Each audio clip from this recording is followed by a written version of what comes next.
salida política es la que marcó la Corte en esa sentencia.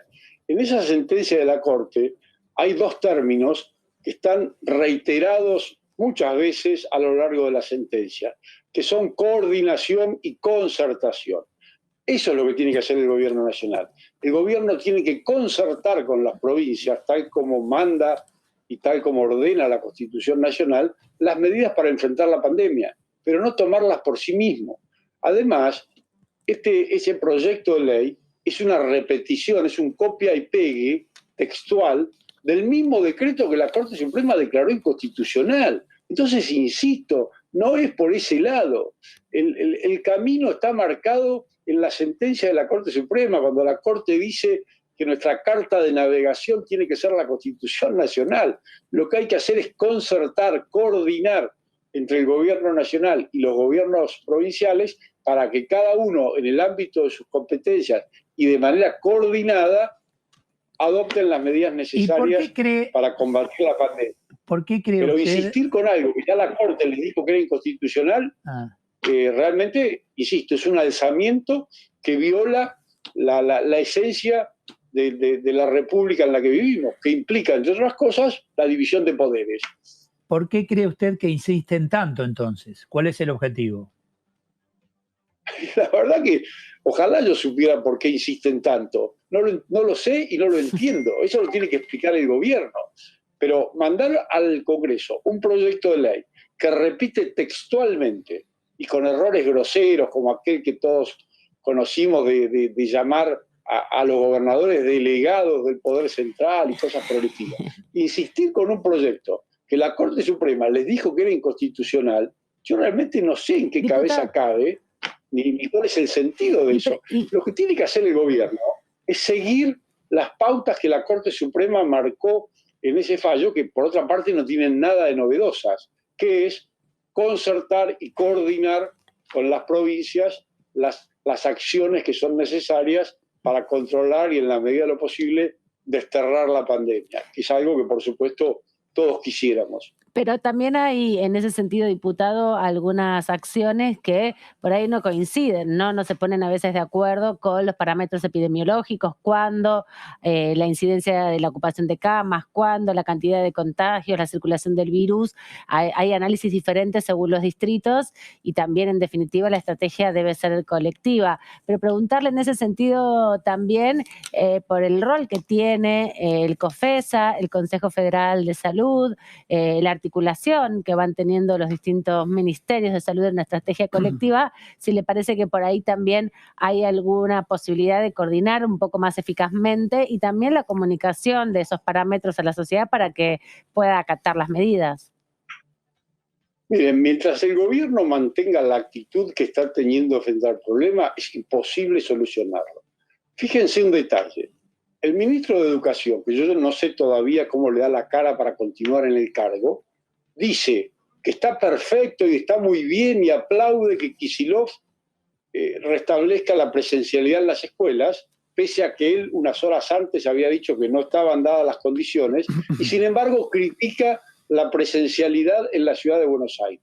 Bueno, es evidente que el criterio con el que se maneja el ministro de Educación, además de que es contrario a todo el resto del gobierno del que él forma parte, es un criterio político que no tiene absolutamente nada que ver con los criterios científicos o médicos o sanitarios de la pandemia. Porque no puede ser que al mismo tiempo que celebra que en la provincia de Buenos Aires vuelva la presencialidad, cosa con la que estamos de acuerdo todos, critique la misma presencialidad en la ciudad de Buenos Aires. Entonces, lo que el gobierno tiene que hacer es dejarse de hacer política, dejarse de atacar al jefe de gobierno de la ciudad de Buenos Aires, Horacio Rodríguez Larreta, y coordinar y concertar. Y además hacerlo con una única vara que sea la misma para la ciudad, para la provincia de Buenos Aires y para el resto del país.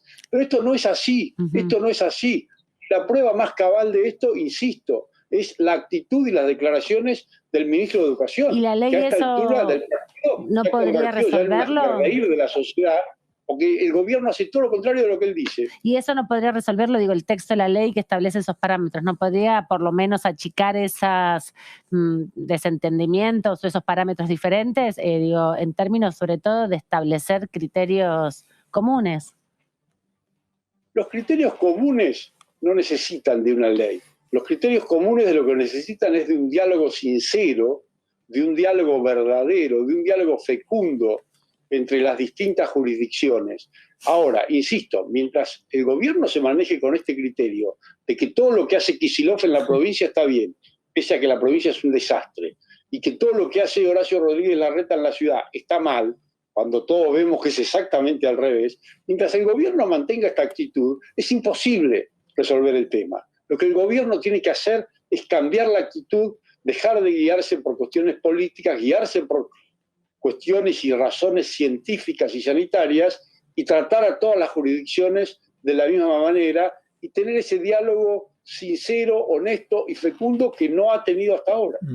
En medio de toda esta situación de pandemia, de legalidad y de política, apareció el tema vacunas, laboratorios, citación aquí a la Cámara. ¿Cómo ve ese trámite que todavía falta terminar? Bueno, a mí me parece muy bien la iniciativa que tuvo el presidente de la Cámara, que es alguien con quien yo en general no suelo coincidir, pero la iniciativa que tuvo de convocar a los laboratorios a la Cámara para que den explicaciones y brinden explicaciones acerca de las posibilidades que cada uno de esos laboratorios tiene en lo referido al suministro de vacunas para los argentinos, me pareció una muy buena iniciativa. Yo lo que espero es que no se interrumpa y que en estos días, como el propio presidente de la Cámara prometió, concurran los representantes de los laboratorios que no concurrieron a la anterior reunión, como es el caso de AstraZeneca, de los laboratorios chinos y algún otro que a lo mejor me estoy olvidando. Pero eso me parece que es beneficioso y productivo, que podamos discutir cara a cara en la Cámara con los representantes de los laboratorios las condiciones, los requisitos y las posibilidades para que todas las vacunas que hay en el mundo, todas, no solamente las producidas en aquellos países que le caen simpáticos al gobierno, sino todas las vacunas lleguen a la Argentina y sean suministradas a la población.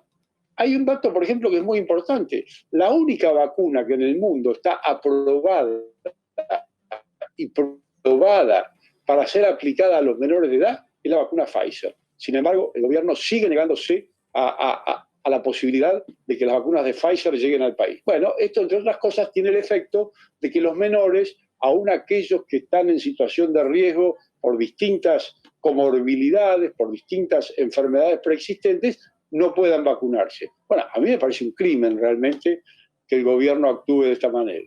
Mientras tanto, lo vemos al exministro Ginés González García de gran charla con Hugo Sigman en Madrid, en vez de que AstraZeneca dé las explicaciones que tiene que dar en la Cámara por el retraso, aunque más no sea, en el suministro de vacunas. Diputado, lo saco del tema de vacunas y le hago una consulta a partir de un debate que se dio ayer en la Comisión Bicameral de Seguimiento del Ministerio Público Fiscal. El presidente del bloque de diputados del macrismo dijo de que están dispuestos a aportar los votos para designar al juez Daniel Rafecas como próximo Procurador General de la Nación. El oficialismo les contestó de que se trataba de una chicana porque precisamente su bloque en el Senado se había opuesto a aportar los votos necesarios para contar con los 2/3 de los presentes y aprobar el pliego propuesto por el presidente. Lo cierto es que en ese contexto también el proyecto de reforma del Ministerio Público Fiscal sigue sin tener los votos suficientes para que el oficialismo pueda avanzar. ¿Hay una toma de judo entre oficialismo y oposición en torno a los dos temas? ¿Realmente hay una voluntad de la oposición de avanzar con la designación de Rafecas o buscan solamente mencionar este tema para impedir el avance del proyecto de reforma del Ministerio Público Fiscal, diputado? La toma de judo, que es una buena imagen, es entre distintos grupos o distintas facciones del oficialismo. Por un lado está el presidente, que propicia la designación de Daniel Rafecas como procurador, y por otra parte está la vicepresidenta, que evidentemente no lo quiere a Rafecas como procurador y no hace nada para que esa designación se concrete. Nuestro bloque ni siquiera tuvo la oportunidad de oponerse a la designación de Rafecas. Eso no es cierto, porque el oficialismo nunca puso en consideración en el Senado el pliego de Rafecas. Entonces no hemos tenido nunca la oportunidad de discutir si le dábamos o no el acuerdo. Y esta oferta que hemos hecho, que la hizo ayer el jefe de nuestro bloque en la Cámara, Cristian Ritondo, no es la primera vez que la hacemos. Ya la hemos hecho semanas atrás y les hemos dicho al oficialismo que queremos discutir y analizar el pliego del juez Rafecas. Lo que no queremos es que avance ese inconstitucional proyecto de ley de modificación de la ley orgánica del Ministerio Público, porque es un proyecto claramente inconveniente y claramente perjudicial para el funcionamiento de la Procuración General. De modo que los que tienen que salir de la toma de judo y destrabarse son los dos grupos del oficialismo, el que quiere designarlo a Rafecas y el que no quiere designarlo a Rafecas. Una vez que ellos resuelvan eso y salgan de esa toma de judo, entonces podremos discutir perfectamente la designación de Rafecas. Gracias por su tiempo, diputado Tonelli. Muchas gracias. Gracias a ustedes, que sigan muy bien. Gracias.